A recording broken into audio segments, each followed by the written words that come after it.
হুই এত রাত্রে আমরা স্কুটি নিয়ে কোথায় গেলাম? তো আজকে আমি আর রবি বসে থাকতে দেখি ঋষভ এসে গেল। फिर से आ गए रे बाबा। ও এসে ওর সাথে কথা বলতে দেখি মামাও এসে গেল। তাই না, ও এসে বলছে চকলেট কিনে দিতে। ইস কি খুশি, যদিও এককালে আমিও খুশি হইতাম, এখন দুঃখ পাই।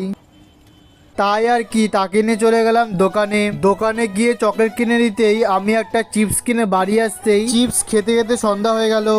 তারপর আমাকে অভি বলে ভোটার কার্ডটা অ্যাপ্লাই করে দে। তাই ওর বাড়ি গিয়ে করতে দেখি আজকে সার্ভারের 12টা বেজে গেছে। তাই জীবনে 14টা বাজানোর জন্য চলে গেলাম ঋষভের সাথে গাড়ি নিয়ে ঘুরতে। কিন্তু যে কাজের জন্য গেছিলাম সেই মানুষের ভিডিও বানানোই হলো না। লাহরি আসার সময় একটা বিয়ের গাড়ি দেখতেই দেখি আমাদের পাড়াতেই বিয়ে, কিন্তু পাড়ার লোক আমাদের ডাকেই নাই। साला ये दुख का खत्म नहीं होता बे। তাই বোম ফাটা দেখে খুশি হতেই আমরা রাস্তা দিয়ে যেতে দেখি রাস্তায় খাওয়াচ্ছিল, সেটা দেখে আমরা খেয়ে বাড়ি চলে যাই। বাকি তোমাদের ব্লগ ভালো লাগলে সাবস্ক্রাইব করো। চলো গাইস, টাটা।